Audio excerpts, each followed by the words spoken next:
Thank you very much. I'm Padideh Ala'i. I actually do not do intellectual property. I teach WTO law and international trade law, but I have a particular fascination with the topic that was raised, the extent to which international tribunals address.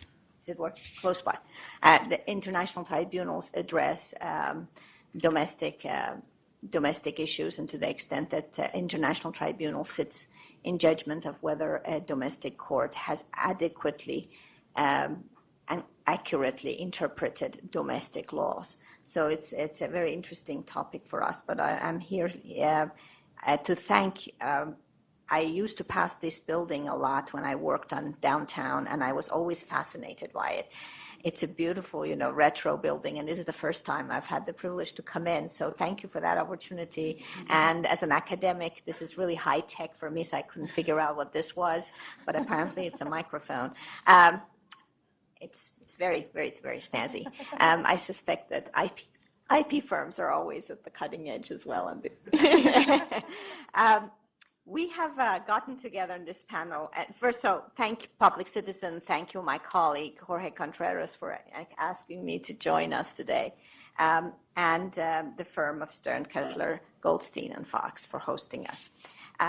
We have, the topic here is Eli Lilly and the Canadian NAFTA challenge. And the way in which we decided we were going to address this was to start with Dr. Andrew Williams, from the law firm of McDonald, Bohan, Holbert, and Berghoff, to start with talking about the case to us, bringing us up to date. And then Burcu Gilic from Public Citizen, who's an expert in the area of patent law, will also give her take on this, which may be more pro the Canadian position. I don't know, I'm guessing.